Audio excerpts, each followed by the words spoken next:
Apa hukumnya main trading forex internet dalam sistem jual beli dolar dengan pembagian mata uang? Berkembang teknologi, maka transaksi akan terus berkembang. Dulu tak ada orang tahu e-commerce, sekarang berkembang forex trading. Maka tiga, kalau di dalamnya ada risk, tipu, di dalamnya ada zulm, aniaya, di dalamnya ada gharar, gambling, ketidakpastian, haram. Apakah mesti ada tiga-tiganya? Tak mesti. Salah satu ada, haram. Kalau tidak ada, boleh. Duduk, ajak itu pakar trading forex, e-commerce, tanya, ini ada tak tiganya? Tiga tak ada, satu ada, tinggalkan. Jangan lanjutkan, haram. Duit haram, haram juga tempatnya. Mungkin tak di dunia, di akhirat kena. Duit haram itu akan keluar juga dengan cara yang haram. Na'udzubillah. Apa hukum jual beli valuta asing seperti dolar? Karena ada yang berpendapat bahwa perbedaan selisih ketika kita membeli dan menjual dolar tersebut dianggap sesuatu yang syubhat. Enggak, boleh saja. Karena memang kan nilainya berbeda. Uang itu sama, ya, uang itu kalau berbeda nilai memang ada kursnya, itu tidak ada masalah.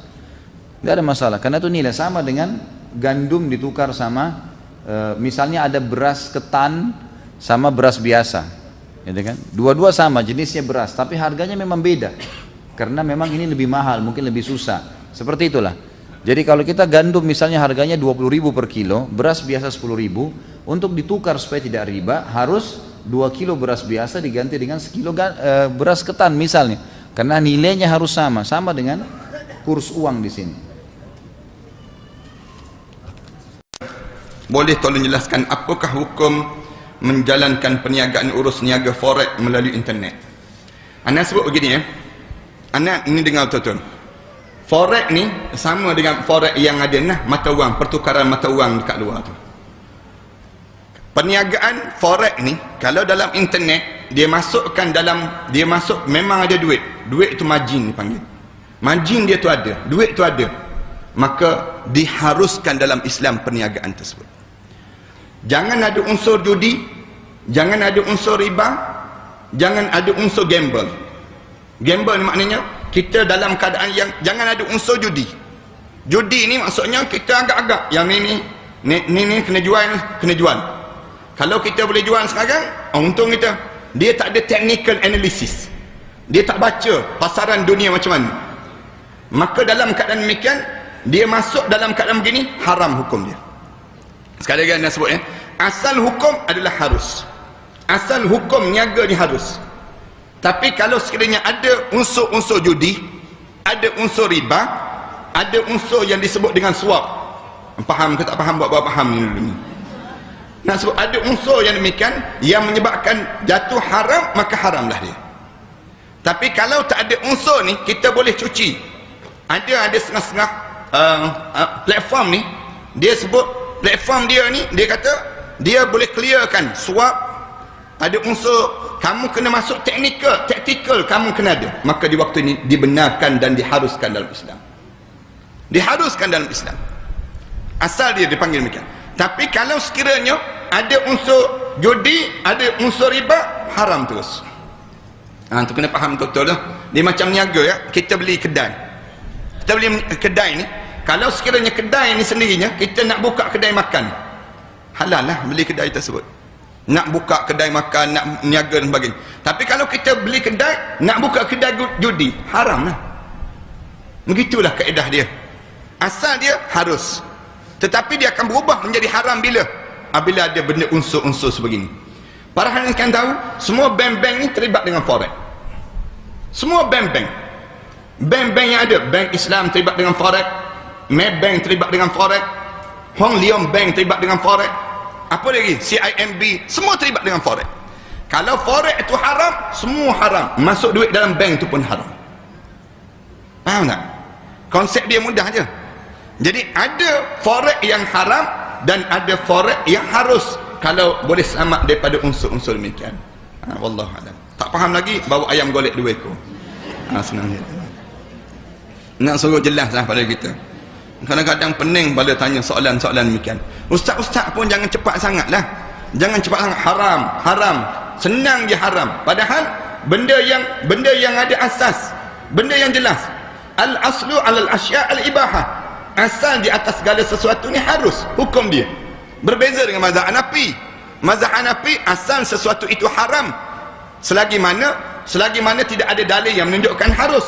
Tetapi dalam mazhab Syafi'i asal pada sesuatu itu adalah harus, ma la yadullu ala tahrim, selagi mana tidak ada benda yang menunjukkan jatuh haram. Kata demikian. Anda belajar dalam bidang mana?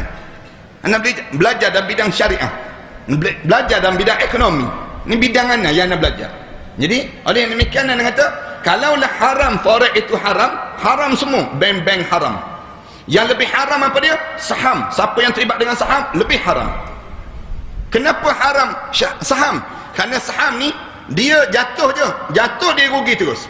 Kalau dia naik baru dia untung. Share kan, share ni ditunggu naik je. Tapi forex tak, waktu mana naik pun untung, jatuh pun untung, naik pun rugi, jatuh pun rugi, bergantung pada tactical yang ada di kalangan kita ni sendiri.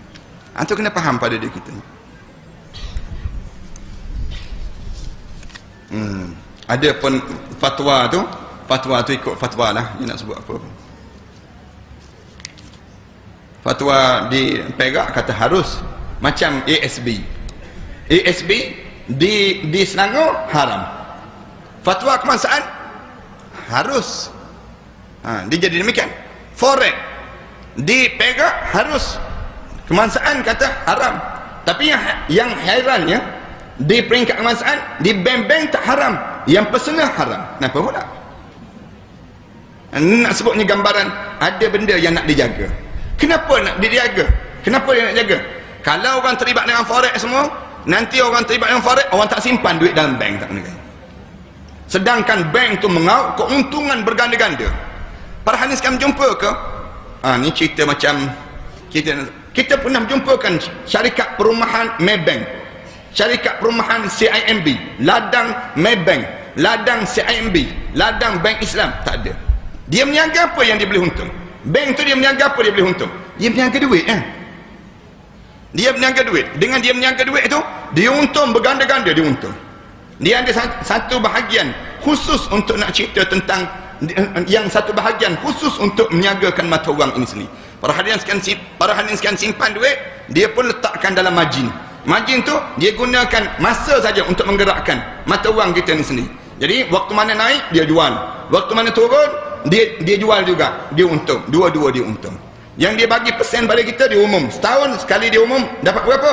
Sekali setahun dapat 5%. Kita pun bersorak, padahal dia dapat 250% daripada duit kita. Ni kena bawa ayam golek sungguh ni. Saya mau bertanya, bagaimana hukum jual beli valuta asing online atau yang lebih dikenal dengan bisnis forex online? Forex? Iya, atau valuta asing. Valuta asing. Gini aja. Pertama, jual beli valuta asing sendiri harus ada aturan mainnya. Jujur saja ada aturan mainnya. Benar itu ada aturan mainnya. Karena jual beli mata uang ini harus ada syarat-syaratnya. Pertama itu adalah menggantikan naqdin. Jadi harus ada hal yang dipenuhi. Pertama adalah kalau jenisnya berbeda memang boleh. Karena $100 tidak boleh diganti dengan 100.000, nggak ketemu judulnya. Tapi kalau masalah bilangan angka boleh berbeda. Tapi dua hal yang harus dipatuhi. Pertama adalah akadnya harus kontan dan harus serah terimakan. Dan jika terjadi itu, maka itu hukumnya haram, tidak usah ikut-ikutan. Karena jual beli valuta asing. Jadi kalau saya jual beli duit, uang, maka dua hal yang harus dipenuhi. Pertama adalah, karena jual beli uang itu bukan rupiah dengan rupiah. Kalau rupiah dengan rupiah harus sama. Biarpun niat Anda baik mau ngasih hadiah sama orang, cari duit receh 100.000 ditukar 95.000, itu riba. Kan sekarang model kan menjelang hari raya 100.000 dikasih tuker duit receh berapa? 95.000, itu riba. Karena rupiah dengan rupiah harus sama, kalau ditukar hukumnya riba, haram. Ini banyak terjadi. Kalau Anda ingin memberi jasa kepada mereka, ya lain. 100.000, 100.000, ini jasanya. Begitu. Karena Anda membelikan ke saya ke tempat yang sana, mencarikan, mengumpulkan. Saya pengen cari duit yang 2.000-an. Belit banget 2.000 ngasih sama orang. 2.000-an misalnya. Nah itu nggak boleh 100 sama 9.000. Ini kan banyak kalau menjelang hari raya ya. Haram itu. Sama yang jual valuta. jual dolar, jual real sama. Kalau ternyata serah terima itu adalah nunda pembayarannya, haram, ada ribayat, ada riba nasi'ah di situ. Ribayat itu adalah tidak serah terimakan langsung. Makanya model-model begitu nggak dibenarkan itu semuanya. Itu kan bukan budaya kita kaum muslimin. Saya akan ikut-ikutan. Agama kan tidak ikut-ikutan. Bangkrutnya banyak juga, bohongnya juga banyak lagi. Ini yang jelas saja masih harus banyak aturan. Sudahlah bisnis yang jelas-jelas saja. Cuman biasanya gaya, wah ikut bisnis model keren, biarpun bangkrut tetap keren. Itu kan model-model begitu kan, paham gitu kayak. Baik ya. Jadi dua hal. Kalau jual beli valuta mata uang harus dua yang dipenuhi. Yang aslinya tiga kalau jenisnya sama. Dolar sama dolar harus sama bilangannya, angkanya. Tapi kalau beda dolar dengan rupiah, dolar dengan ini dan sebagainya, maka dua syarat harus penuhi. Kalau tidak masuk riba. Pertama, transaksi harus halan, kontan, dan serah terimanya harus Anda memberi, saya memberi. Terus, kalau besok kirim ya fulusnya transfer, nggak bisa, masuk bab haram. Kalau pakai transfer, namanya nanti duitnya saya terima sekarang, nanti saya kirim nanti. Itu masuk riba, namanya ribayat, tidak serah terima. Kalau transaksinya, saya akan beli uang dolar dengan rupiah, ya, tapi nanti saja akadnya tidak kontan, namanya riba nasi'ah, haram di situ. Jadi seperti itu. Kalau terpenuhi ini boleh, model apa saja boleh. Dan kelihatannya dua hal ini tidak akan terpenuhi dalam bisnis itu, maka tidak usah ikut-ikut. Di samping Anda takut dibohongi nanti, Anda bukan bagian. Anda sudah jual beli kerupuk aja, kalau truk-trukan kan duitnya banyak ya. Tidak usah macam-macam gaya, valuta asing segala macam. Belum lagi haramnya yang mengerikan.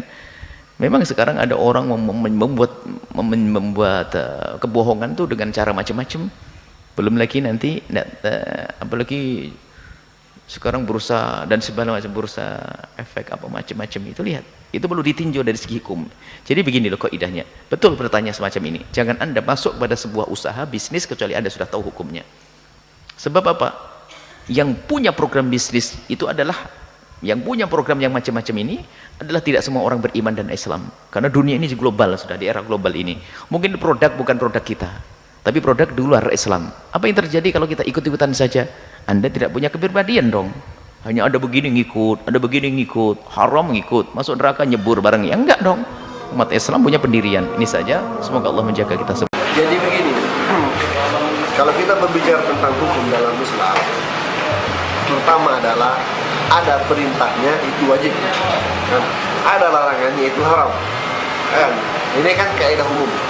Kalau tidak ada larangan, tidak ada perintah, berarti itu hal-hal yang dibolehkan. Nah sekarang ada nggak Al-Quran yang mengatakan bahwa forex trading itu nggak boleh? Ada nggak hadisnya yang mengatakan forex trading nggak ada? Nggak ada. Berarti itu adalah masalah yang tidak ada larangannya dalam Al-Quran, berarti tidak haram berdasarkan Al-Quran, dan tidak ada larangannya dari hadis-hadis Rasulullah, berarti tidak haram pula berdasarkan hadis-hadis Rasulullah. Nah sesuatu yang tidak ada larangannya dan tidak ada perintahnya, dan kalau itu berbicara dalam masalah muamalah yang sah-sah saja, artinya boleh dilakukan tergantung konteks orang yang melakukannya. Selama kaidah umumnya, selama perbuatan itu tidak mengakibatkan mudarat dalam artian tidak menzalimi dan tidak dizalimi, atau tidak menyebabkan dia rugi atau merugikan orang lain. Itu fenomena intinya. Kalau kemudian haram, jadi sesuatu yang tidak ada larangannya itu adalah halal, boleh, selama tidak ada yang menyebabkan, tidak ada faktor lain yang menyebabkan dia haram.